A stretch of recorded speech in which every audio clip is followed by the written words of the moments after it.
పూరీలోకి టేస్ట్గా ఉండే hotel style Puri కర్రీని ఎలా చేసుకోవాలో చూసేద్దాం. ఆయిల్ని ముందుగా వేడి చేసుకొని పోపు దినుసులు అవి వేసుకొని ఫ్రై చేసుకోండి. కరివేపాకు వేసేయండి. ఫ్రై అవ్వగానే అల్లం వెల్లుల్లి పేస్ట్ కూడా వేసి ఫ్రై చేసుకోండి. అది ఫ్రై అవుతున్నప్పుడు ఆనియన్స్, చిల్లీ, గ్రీన్ పీస్ కూడా వేసుకొని ఫ్రై చేసుకోండి. మంచిగా బాగుండిద్ది.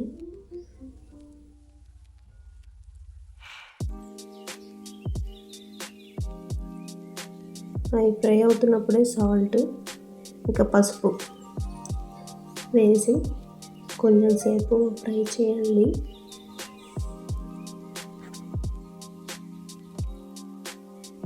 తర్వాత మూత పెట్టేసేయండి. బాయిల్డ్ పొటాటో కూడా వేసి కొంచెం సేపు ఫ్రై చేయండి. తర్వాత మూత పెట్టేసేయండి. కొంచెం శనగపిండి తీసుకొని వాటర్ కలిపేసి కర్రీలో పోసేయండి.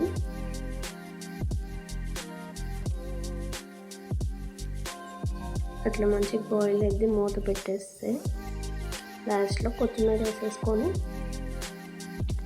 దించేయడమేనండి. అంతే, hotel style Puri curry, tasty Puri curry ready. Next Puri కోసం ఆయిల్ అది వేడి చేసుకోండి మంచిగా. తర్వాత పూరీ ఇట్లా వేస్తే మంచిగా పొంగిద్దండి. మీరు ట్రై చేయండి ఒకసారి.